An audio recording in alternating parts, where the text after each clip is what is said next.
Alors dans ce chapitre, nous allons voir comment installer MySQL sur notre système. Et on va ici le faire sur Windows. Donc la première chose à faire, c'est de chercher MySQL. Donc nous, ce qui nous intéresse, c'est le site mysql.com et vous allez cliquer sur téléchargement. Donc là, vous allez trouver pas mal de liens. Nous, ce qui nous intéresse, c'est pas ces logiciels-là, mais on va cliquer sur MySQL Community Download. Il faut savoir que MySQL est aussi un produit entreprise qui est payant et qui a une licence. Nous, on veut la version Community qui est gratuite. Donc on clique dessus, on arrive sur cette page-là et on va cliquer sur MySQL Installer for Windows. Et là, on a notre installeur. Si vous souhaitez installer MariaDB, c'est un peu le même principe. Vous cherchez MariaDB, faites juste attention, vous allez sûrement avoir deux liens, le .org et le .com. Le .org représente en fait la fondation MariaDB qui a été créée par le créateur de MySQL. MariaDB.com pointera plutôt vers la technologie MariaDB. Donc nous, c'est MariaDB.com qui nous intéresse. Je clique ici sur Download, je ne vais pas forcément cliquer sur Télécharger parce qu'il me semble qu'il nous envoie vers un formulaire. Et sur cette page téléchargée, on a par défaut MariaDB Community qui est sélectionné. On choisit la version que l'on souhaite et ensuite on choisit le système d'exploitation sur lequel on est. Donc dans le cadre de Windows, vous cochez cette case-là. Et ensuite, vous pouvez cliquer sur Télécharger. Automatiquement, le téléchargement va commencer et vous allez pouvoir l'installer. Comme je vous l'ai dit, vous pouvez utiliser l'un ou l'autre, ça n'a pas d'importance. Si vous avez déjà MySQL sur votre système, vous pouvez continuer cette formation sans aucun souci. Donc je vais cliquer ici sur Ouvrir le fichier. Je clique sur Suivant. On lit bien les termes et les conditions d'utilisation. On clique sur Accepter et on passe à l'étape suivante. Alors là, il vous propose différentes choses. Donc il vous propose d'abord d'installer le serveur. Donc il va installer la partie base de données. Il va vous installer l'outil qui va vous permettre de faire des backups. Donc ça, c'est spécifique à MariaDB, vous n'en avez pas forcément besoin. Vous allez avoir les clients. Donc ça, c'est ce qui vous permettra de vous connecter à la base de données directement en ligne de commande. Donc typiquement, c'est les commandes MySQL par exemple. Comme je vous le disais en introduction, la commande va s'appeler MySQL, même si on installe MariaDB. Ensuite, vous pouvez rajouter les composants de développement. Donc ça, vous pouvez le laisser. Et vous avez des outils tiers. Et vous avez notamment IDSQL, qui est un système qui permet de se connecter à la base de données. Un peu comme Table Plus que l'on a vu au début de cette formation. Donc vous pouvez l'installer si vous voulez directement pouvoir vous connecter à la base de données depuis ce logiciel-là. On verra d'autres logiciels dans la suite de cette formation. Donc je vais le laisser cocher et je vais cliquer sur Next. Donc là, on vous demande de choisir un mot de passe pour la racine. Donc c'est ce mot de passe qui vous permettra de vous connecter à la base de données et de pouvoir faire des actions de type administrateur, comme créer de nouveaux utilisateurs ou créer de nouvelles bases de données. Donc moi ici, je vais choisir root en login et root en mot de passe. Évidemment, ce n'est pas du tout sécurisé, mais je n'ai pas l'intention de rendre cette base de données accessible à distance. Donc je vais laisser cette case-là décochée. Ensuite, on vous propose d'utiliser l'UTF-8 comme serveur caractère 7. Alors, c'est pas forcément clair, on en parlera un petit peu plus tard, mais on a déjà évoqué cette notion de problème d'encodage. Et on en a parlé lorsqu'on avait fait dans l'HTML la notion d'encoding. Mais pour résumer, un ordinateur ne peut stocker que des chiffres. Et en fait, on va créer un tableau qui fera correspondre à un chiffre, une lettre. Donc là, ça vous permet de sélectionner justement quelle table vous voulez utiliser par défaut.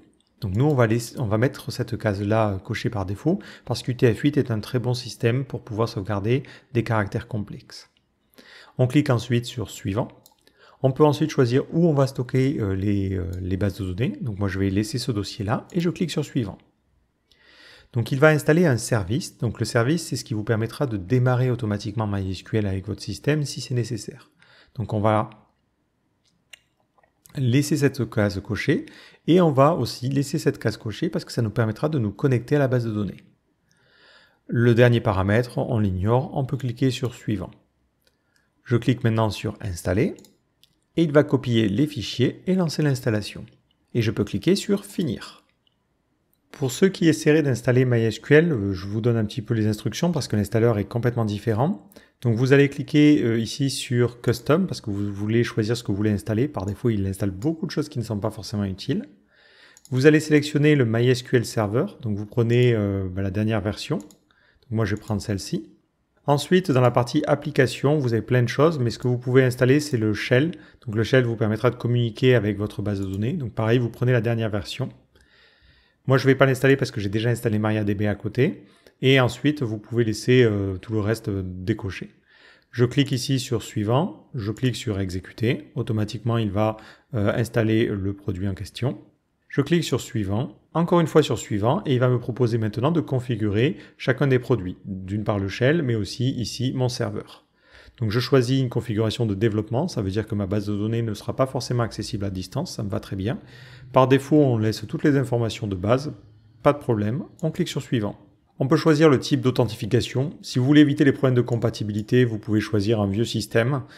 Comme ça, au moins, vous n'aurez pas trop de problèmes si vous utilisez des logiciels qui ne sont pas forcément mis à jour. Donc moi, je vais ici choisir ce type d'authentification. De toute façon, c'est pour une base de données en local, donc ça n'a pas trop d'importance. Et je clique sur suivant. Au niveau du mot de passe root, je vais mettre root. Et je répète ce mot de passe. Donc R-O-O-T. Et il me dit que c'est faible, mais je sais ce que je fais. Je clique sur suivant. Il me propose de configurer le service au niveau de Windows, ça me va bien. Je peux choisir de le démarrer avec le système. Moi, je vais choisir de ne pas le démarrer avec le système parce que je n'ai pas forcément l'intention de l'avoir en permanence lancé. Je peux changer le nom du service si je le souhaite. Moi, je vais laisser ça, comme ça me permettra de savoir quelle version j'ai installée. Et je clique sur suivant. Automatiquement, il vous affiche un petit récapitulatif et vous pouvez cliquer sur exécuter. Il va faire les différentes choses et il va automatiquement, normalement, démarrer le serveur. Et je vais pouvoir essayer de m'y connecter pour tester que la base de données fonctionne convenablement. Donc dans le cas de MariaDB, il a automatiquement installé ADSQL, qui est un logiciel qui me permet de me connecter à la base de données. Ce que je peux faire aussi, c'est utiliser mon terminal. Donc je vais appuyer sur la touche Windows et je vais taper terminal. Je vais sélectionner dans le terminal un invité de commande PowerShell. Et là, je vais taper mysql-version. Il me dira alors qu'il ne connaît pas cette commande-là. Donc ce qu'il va falloir faire, c'est rajouter ces outils au niveau de notre système. Donc je vais fermer tout, je vais ouvrir un nouveau dossier et je vais me rendre dans le dossier d'installation. Donc je vais aller sur mon disque principal, je vais aller dans Programme et je vais chercher MariaDB. Dans MariaDB, on voit qu'on a un dossier bin qui contient tout un tas de choses. Et on a notamment la commande MySQL qui nous intéresse. Cette commande ne semble pas avoir été ajoutée à notre système. Donc je vais copier ce chemin-là et je vais réappuyer sur la touche Windows et taper variable d'environnement. Et il me propose cette suggestion-là. Je clique dessus et je vais choisir de cliquer sur variable d'environnement. Et la variable que l'on souhaite modifier, c'est cette variable-là. Donc j'ai déjà fait une vidéo normalement sur comment modifier cette variable-là, mais c'est le même principe ici. Je clique sur modifier et je vais rajouter un nouveau chemin qui pointera vers ce dossier-là, ce qui permettra maintenant à mon système, lorsque je vais taper une commande, de regarder si cette commande n'existe pas déjà dans ce dossier-là. Donc je clique sur OK, OK, OK, et je réouvre un nouveau terminal. Ce terminal, j'utilise le terminal PowerShell. Vous pouvez utiliser l'invite de commande, ça marche aussi bien. Et je vais taper encore une fois mysql-version. Cette fois-ci, il me dit bien, voilà, j'ai trouvé cette commande-là. C'est un MariaDB en version 15.1 et c'est la distribution 10.7. Comme je vous le disais, même si on a installé MariaDB, l'interface pour s'y connecter, c'est la même que MySQL. Donc on utilise une commande qui s'appelle MySQL. C'est pour ça que les deux peuvent être utilisés, en tout cas de base, de manière complètement interchangeable. Si maintenant je souhaite me connecter à la base de données, il faut que je tape mysql-u root. Donc ça permet de spécifier le nom d'utilisateur, -p pour qu'on nous demande le mot de passe. J'appuie sur Entrée, il me demande le mot de passe, moi j'avais choisi root si vous vous souvenez bien, et j'appuie sur Entrée. Automatiquement je suis bien connecté, ça veut dire que ma base de données fonctionne. Et je peux appuyer sur Exit pour quitter cet invité et fermer mon terminal. Donc c'est à l'intérieur de ce shell-là que vous pourrez taper vos commandes SQL si vous le souhaitez. Mais nous on va utiliser un logiciel, ça va être plus pratique. Tant que IDE SQL est installé, je vais vous montrer aussi comment l'utiliser. Donc je vais double-cliquer ici.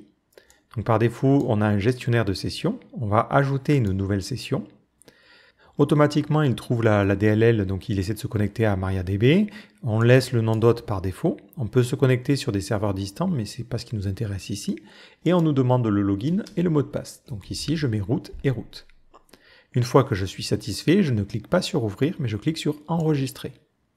Et je peux aussi renommer cette session pour pouvoir la retrouver plus facilement. Donc je clique dessus, je fais F2 et je fais localhost. Voilà, comme ça si vous en avez plusieurs, c'est plus facile à trouver.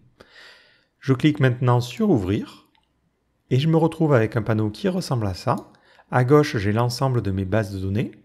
Donc là, par défaut, il y en a quelques-unes qui sont insérées dans MySQL. Et ensuite, j'ai mon panneau requête qui va me permettre de taper des requêtes et qui offre une petite coloration syntaxique. Si on essaie quelque chose de très simple, on va faire select no, par exemple. Ça permet de sélectionner la date du jour. Je fais F9, où j'appuie sur ce petit bouton pour lire la requête. Et automatiquement, il me dit, voilà la date. Donc pour la suite de cette formation, vous pouvez utiliser cet outil-là, ou on verra d'autres outils dans les prochains chapitres. Enfin, un dernier petit détail, si vous souhaitez par exemple éviter que MySQL démarre automatiquement avec votre système, vous pouvez modifier les services. Donc j'appuie sur Windows, je tape Services, j'appuie sur Entrée, et là j'ai la liste de tous les services qui tournent sur mon système à l'heure actuelle. Si je cherche MariaDB, donc je tape MariaDB avec mon clavier, j'ai ici mon service, et on voit qu'il est en cours. Je peux faire un clic droit et je peux choisir de l'arrêter si je veux complètement le stopper, ou je peux aller dans les propriétés pour gérer différentes choses. Donc par exemple, si vous voulez ne pas le démarrer automatiquement avec votre système, vous pouvez choisir un démarrage manuel. Et dans ce cas-là, il ne démarrera pas avec votre système et ça sera à vous de le lancer. Donc si vous voulez juste le lancer pendant les tutoriels, ça peut être une bonne solution. Vous le laissez en non démarré et lorsque vous voulez commencer à suivre les vidéos, vous le relancez. Si ici j'essaie de l'arrêter par exemple, on voit que hop, il essaie de l'arrêter, il n'est plus en cours d'exécution. Si au niveau de mon terminal j'essaie de me reconnecter à cette base de données là, on voit bien que ça met un petit temps et il va faire un petit timeout pour nous dire ah, j'ai pas réussi à trouver ce serveur là. Donc dans ce cas là, je peux choisir de le démarrer manuellement, ce qui me permettra ensuite de m'y connecter. C'est mieux si vous voulez pas gaspiller de la performance sur votre système, de le faire en manuel. Voilà, donc sur ce, je vous donne rendez-vous dans les prochains chapitres. Donc les prochains chapitres, on verra comment utiliser MySQL avec d'autres logiciels. Si vous voulez utiliser ADSQL, vous pouvez sauter ces chapitres-là et directement attaquer la partie où on va parler des particularités de MySQL.